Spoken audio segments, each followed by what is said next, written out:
Hello everyone and welcome back to my channel. In preparation for Halloween, I would like to show you the kinds of cute treats that I like to make for Halloween. So I'm going to show you how I made these cute little cake pops.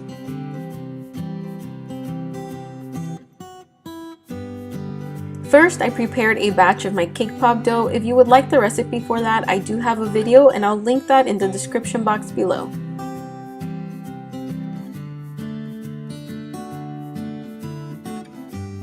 When I'm finished rolling the cake pop dough into a smooth little ball, I will go ahead and insert it into this cone cake pop mold from My Little Cake Pop molds. And once we put it in there, we're just going to go ahead and squish everything in, and the excess will immediately come out when you press the cake pop mold in. For this next part, you can totally leave the cone as it is, very pointy at the top. But what I like to do is I just like to squish down the top a tiny little bit to make my candy corn a little bit more chubby and rounded.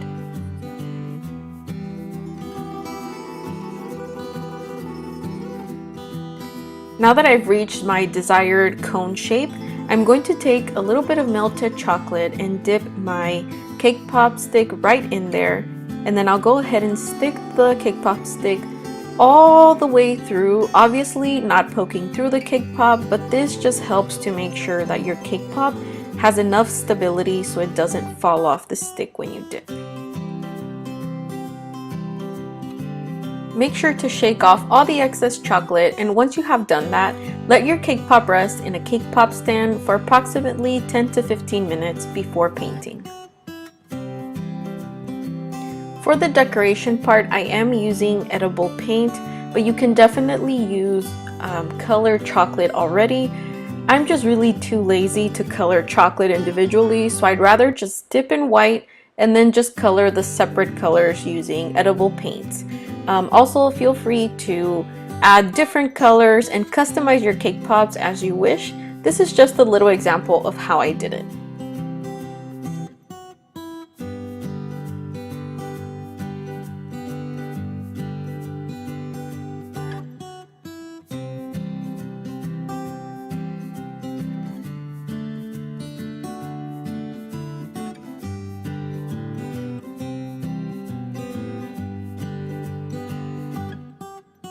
For our next cake pop, we are making a cute little ghost, and notice that she has tiny little arms, so I am rolling out tiny little fondant sausages into her little arms that we will attach later.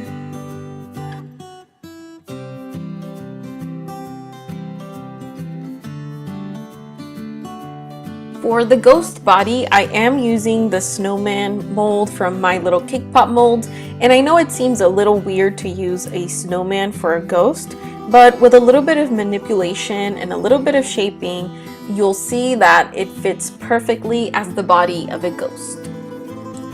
What I did do in most of these little cake pops is once they came out of the mold, I did go ahead and squish them down a little bit so that they wouldn't be too rounded but more wide. And here we're just manipulating the little end of the snowman and making a little bit of a tail for the ghost.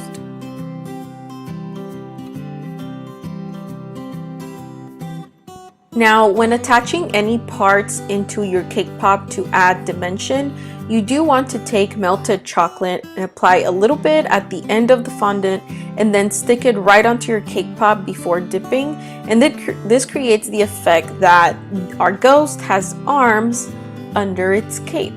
I don't know if that made sense, but you'll see.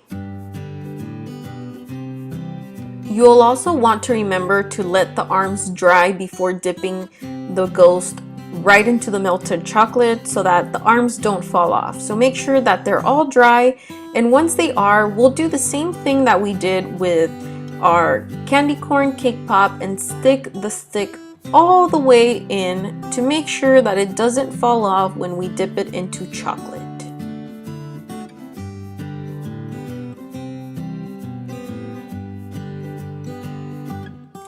To add the details, I did want to make this into a cute little girl ghost, but if you are making it a little boy ghost, then you can definitely omit this part where I'm using pink petal dust to add a little bit of rosy cheeks. And then in the end, you'll see where I add tiny little eyelashes. But remember, you can definitely make different designs on your ghost. You can make cute angry ghosts, so just have fun with it.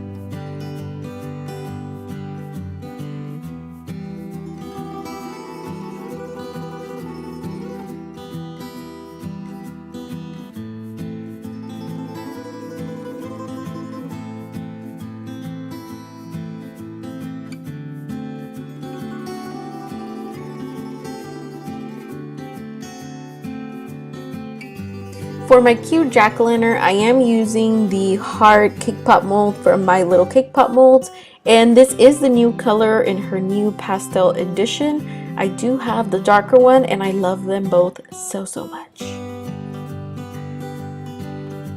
Anyway, to get the pumpkin shape here, what I did is I actually rounded off the tip of the heart, and then I just made sure to make the little point where both of the rounded ends meet a little bit pointier, and I'm just adding lines with a Cakepop stick to resemble the pumpkin.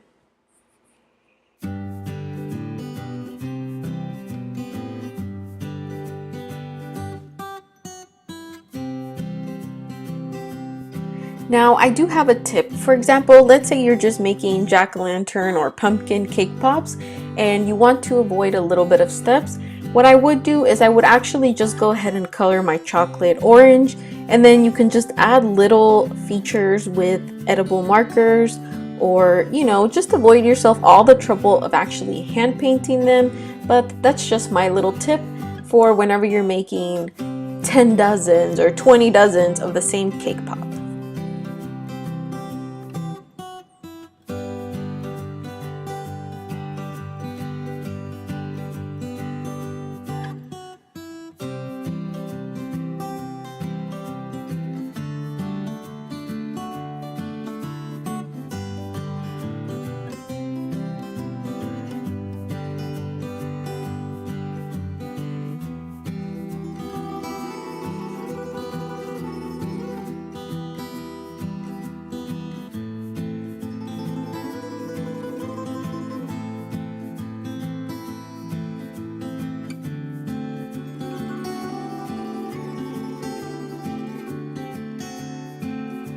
And finally, for the cute little bat, there is several steps involved. So what I am using here is a bat mold, and I'm just going to cut out the little body and use the wings. If you do have actual bat wing molds, you can also use that. For the bat body, we will be using a star mold from My Little Cake Pop Mold.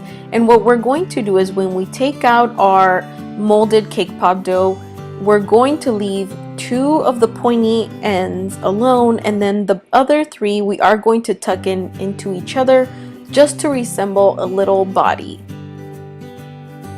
For this cake pop, we will go ahead and dip the body first, let it dry, and as soon as it dries, we will attach the wings with melted chocolate. It just makes it a lot easier to work with.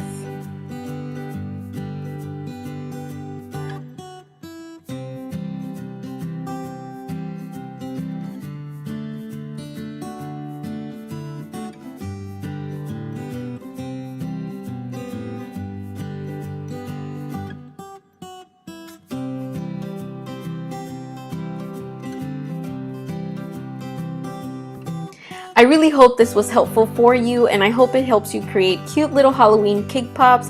Thank you so much for watching, and don't forget, if you have any questions, you can post them in the comment box below, and I'll talk to you next time. Bye!